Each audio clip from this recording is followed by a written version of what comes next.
I'm Ben Fosnock, along with Deke Megan and Jacob Stacy. Welcome to In Your Face, presented by The Wildfire.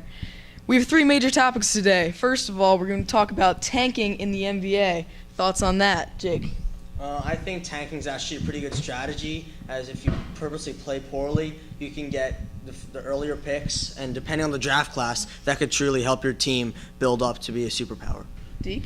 Personally, I hate tanking. I think it's pretty pointless. There's not a lot of use for it. It's kind of cheating because there's no point in going to a game if the team's intentionally going to lose. Also, with like the 76ers example in basketball, there's a lottery for the number one pick, so it makes really no sense to tank because you could have the worst record and still not get the number one pick, a major blow to the team. I personally believe that tanking does not exist. I think these are professional athletes, professional teams. I don't think they're going to disrespect the sport that they love by intentionally losing these games that could mean a lot for their team. Our next topic, MLB All-Star Game. Who do you think is going to win, Jacob? I've got the AL in this one. I mean, let's start with the outfield. Outfielders, probably three of the most important players on the field, and making up those spots are going to be Mike Trout, George Springer, and Aaron Judge, Mike Trout and Aaron Judge are definitely two powerhouse players in this league, and George Springer is also a good underrated player. So I think that the AL has the edge. Yeah, and the AL does have invaders in the outfield, but the infield for the National League, you got two Nationals, Daniel Murphy, Ryan Zimmerman, and of course you have Anthony Rizzo, or no, what's his name? No, third base. Chris Bryant at third base for the Cubs.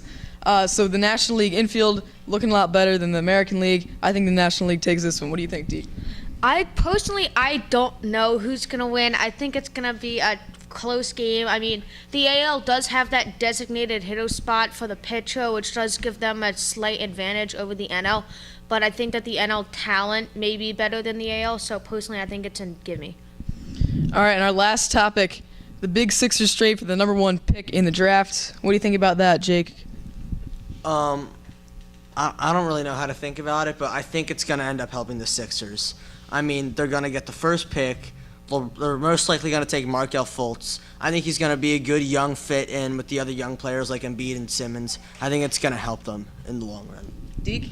I personally hate the trade. I think it's pretty useless. I mean, he's maybe a good player, but moving from 3 to 1 isn't that big of a jump, and they're going to lose their number one pick in one of the following 2 years, and there may be some really good talent that year, but since they lose that pick, they're not going to be able to draft someone good for the future, so I think that the draft is terrible. All right, that's all we have today from In Your Face from The Wildfire. See you next time.